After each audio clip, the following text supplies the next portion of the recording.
Oke, selamat datang. Pernah nggak sih Anda ngerasa kalau Ramadan tuh ya lewat gitu aja, jadi rutinitas? Hari ini kita bakal coba lihat satu cara buat ngubah interaksi kita sama Al-Quran. Bukan lagi sekadar kewajiban, tapi jadi sebuah pengalaman yang benar-benar bisa mengubah diri kita dari dalam. Nah, kita mulai dari pertanyaan yang mungkin sering banget kepikiran sama kita semua di bulan Ramadan. Kalau emang bener setan itu diikat, kenapa ya kok rasanya masih susah banget buat ngejauhin dosa?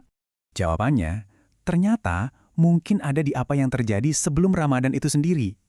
Coba deh bayangin gini, sebelum dibelenggu, setan itu udah gali lubang, terus naruh kita di dalamnya.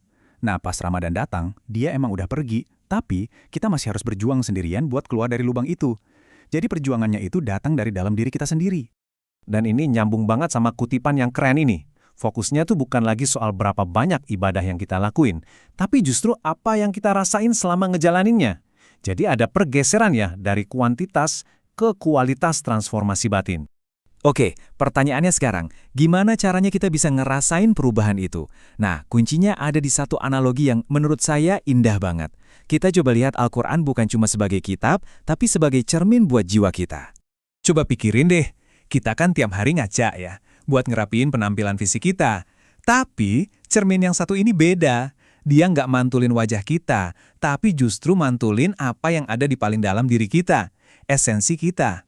Jadi, selama 30 hari penuh, kita tuh dikasih kesempatan buat natap cermin ini dalam-dalam.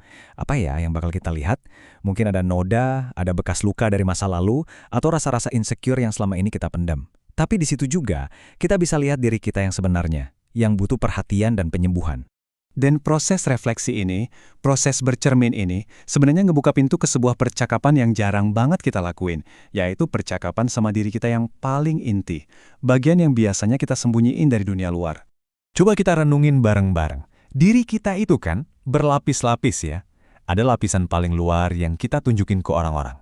Terus ada lapisan dalam yang cuma dilihat sama keluarga dan sahabat dekat.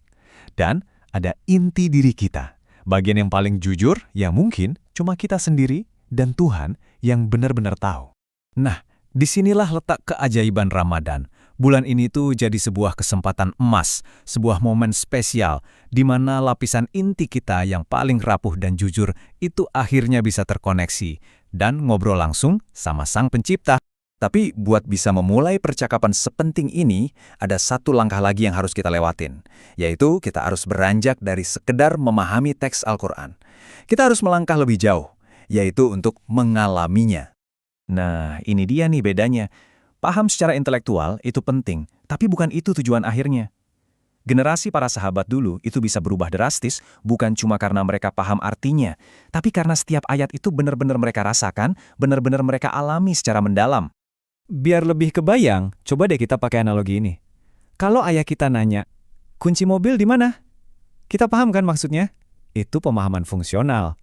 Tapi bandingin pas ayah yang sama bilang, ayah bangga banget sama kamu. Kalimat itu bukan cuma kita pahami, tapi kita rasakan sampai ke lubuk hati. Nah, itulah bedanya memahami dan mengalami.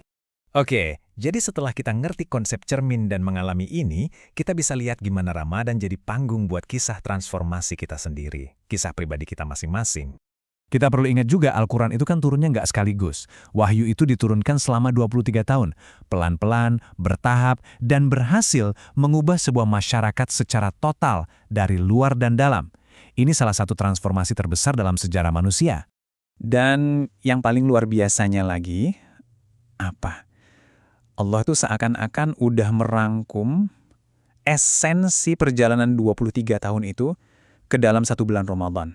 Jadi setiap tahun kita dikasih kesempatan buat nulis versi ringkas dari kisah transformasi itu, tapi ini kisah pribadi kita dengan Al-Quran.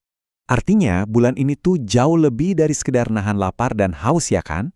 Ini tuh undangan personal buat kita semua. Buat menyembuhkan luka batin, buat bertumbuh, dan buat merevolusi siapa diri kita dari inti yang paling dalam. Nah, sebagai penutup, saya mau ninggalin satu pertanyaan buat kita renungkan sama-sama.